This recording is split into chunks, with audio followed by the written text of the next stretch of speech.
there, humans, hippies, earthlings, whoever you are, whatever you're doing, and whoever you are lucky enough to be doing it too. I'm Bushka on Blitz, and I'm back for another dose of love, affection, and generic tanking goodness. This is the IS, and this is a much needed, long overdue look at a really fun tank. This is a Patron-sponsored post. For those of you who don't know, Patron is the way the channel keeps going. If you'd like to donate to the channel and help things stay buoyant and upright, then please do click this link here. Now, the IS was overpowered back when overpowered was just a word in a dictionary, and it's not really overpowered anymore. But it was surprising on reflection driving this thing after having driven it back in the day from go to woe, grinding my way up through it, just how much fun it still was and how it had all the hallmarks of a typically Russian tank, namely the big-ass derpy gun and the horrific gun handling and the bull-nosed, pugnacious playstyle that is just the drive forward and spank.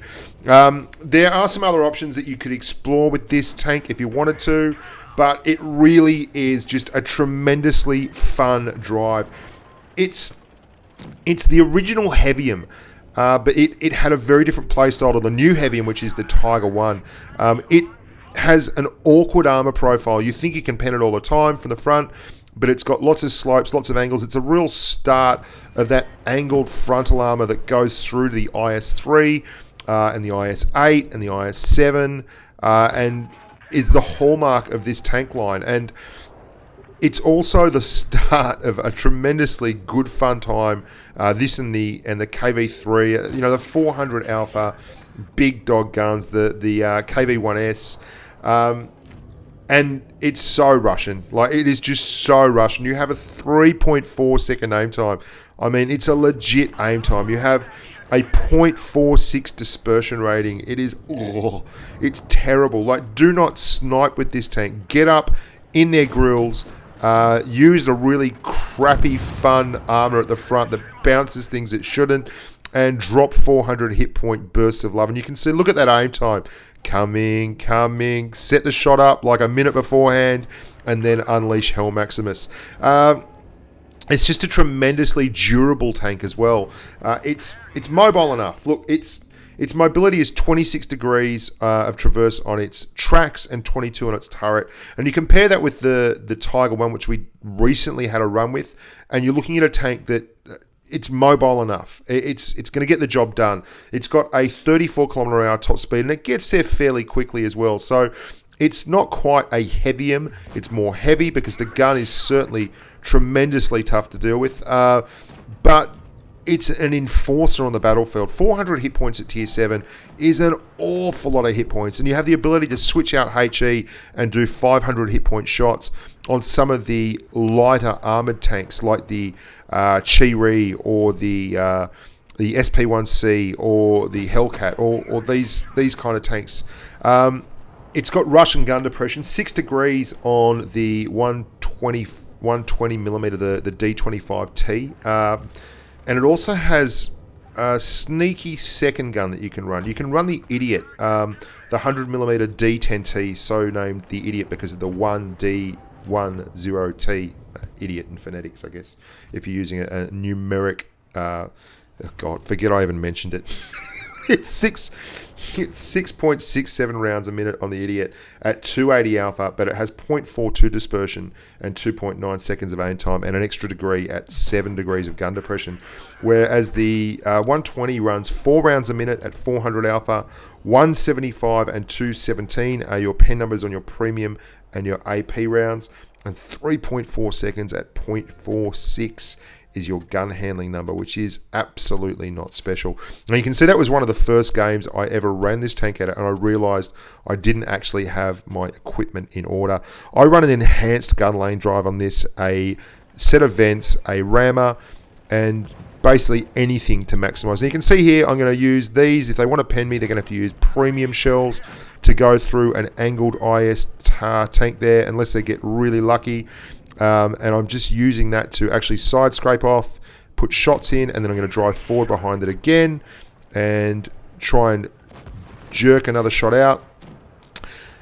This is one of the things that is great about this tank. 400 alpha on a pretty quick tank is something you can utilize to be really, really successful. Ammo rack on the Kuromoro Mini, and that KV1 is at the back is going to turn into a one-shot. So what I'm going to do is push forward, and you can see my platoon mate there. I think that's Ouija in the Rudy, or maybe even Hoodie, is going to push up. We're going to see an SP1C, one shot there. We're pushing forward now. We're going to ignore this IS because we've got 400 alpha. We can comfortably cover the KV1S at the back. So we're going to push up, hit him, and drive on through, and then turn to get involved with the IS after putting the carcass of the Kuromoro Mini between us and it. And Ouija it was indeed who takes out that IS there. And you can just see it's a great tank. My fault there. The gun is not good enough to just do no scope shots at will on this thing. It just can't cope. And here comes the Dragon, and all the others are coming now. We get another bounce. Great tank for just awkward bounces that you probably don't deserve. Ouija's going down. I've kind of left him in the lurch there. I was hoping he'd be able to get out of there, but he couldn't get done. The gun's still singing. We're getting lots of shots. Ouija takes out that MT-25. Really good game. Really solid effort by him. But unfortunately, we now have two light tanks on us. And this is going to be another example of one of those things where the gun, the tank actually gets a few bounces here that it probably doesn't deserve. But you can see the heat sizzling in, the sizzle. You can't blame him. End of game situation. And he's just doing the right thing there. He's going to make me wait. The LTTB pushes up, and we're going to get one into the side, and that big 400 alpha easily covers that, and we get a nice little game there. Unfortunately, you can't win them all, but you know, you can see the tank performing there. The 400 alpha is the reason I would use the D25T over the Idiot. The tank's gun handling, if it was better on the Idiot gun, I would run. But it's just not that good. It's not a sniper weapon. It's still a get up close and personal weapon. And with that, you lose a lot of the intimidation factor when you just roll up and put a 280 alpha shot in. 400 is a whole lot of marbles to be throwing at another tank. Now, you've only got 6 degrees of gun depression, so you're certainly not a gun depression fighter. You are a brawler. You're a run the flank often. You've got enough speed for that. You're a little bit quicker than your KV3s, your T29s, those kind of tanks, and you've certainly got better armour than most tanks that can get out there and move at this kind of pace. You can absolutely wreck a medium on a flank with another medium if you're in a platoon. They are not expecting this kind of firepower to come at them, and the gun is absolutely trollish. You can't rely on it for even a second. But if you do get in a situation where you can put shots on, you can be guaranteed that if you hit, they're going to stay hit. Apart from, of course, when you just hit an MT-25 in the side and it does absolutely nothing. Here I am on the steps with Ouija again. He's in the Rudy. Just trying to push around here so that guy can't pound Ouija on the corner.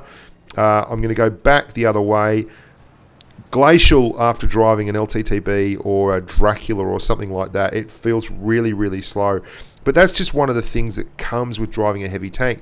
And this isn't really what you'd call a traditional big heavy tank. Like it can get the job done, but it's not going to get it done at the expense of I mean, you're going to bounce shots, but you don't have the armor to just go hull down and not move like a T29. You don't have quite the side scraping ability of a flat-sided KV3. What you've got is a tank that should be faced to the enemy and wiggled. Now you try and hide that lower glacis because there's a lot of HE, high caliber HE shells that can really get through that lower glacis and put the hurt on. But again, you can see dropping 400 alpha bombs on people from up the top of this little temple steps area is brilliant. If I had to recommend the tank, I'd give it a hearty recommendation. It really is a fun tank to drive. Anything with 400 alpha at tier 7 is a great giggle, and it's just quick enough to get itself into trouble, and it's just angry and strong enough to get itself out. You can see Ouija stealing the 5th kill ram there. He was going for the the Radley Walters, and he got it. There you go, 3k in that. Ouija with 2.6. Very good platoon game. and a very good tank. I heartily recommend it. I'd make sure you run rammer, vents, and gun handling drive plus double rations, because you need to minimize this gun handling and maximize your reload speed as much as possible. You've got 1600 DPM on your D25T and about 1844 on the Idiot, but you're not about the DPM in this tank. You're about the intimidation. You're about the alpha. You're about the peak A boom, where you hide, fire 400, pull back. Your pen's better on the Pramo on your Idiot, but it's exactly the same pen on your AP. There is an 85mm gun, I believe. You could run. It's got a higher rate of fire. It's got about the same alpha, but the pen numbers are atrocious. So I wouldn't even bother with it. It's 0.37 dispersion though. So if you were going to snipe with any kind of gun, that'd be the gun to do it on this tank. But you're wasting a great tank and a great opportunity. You've got a calling card there in the D25T that you should be using, and that's dropping 400 alpha bombs on people in heavy encounters and watching the rest of your team light them up afterwards. I'm Bushka on Blitz. Thank you so much for watching. If you would be interested in sponsoring the channel, there's a link to the Patreon there. Do your best. Look after your families. I really have enjoyed this journey thus far. I think we're about to hit 20,000 subs as I record this video today.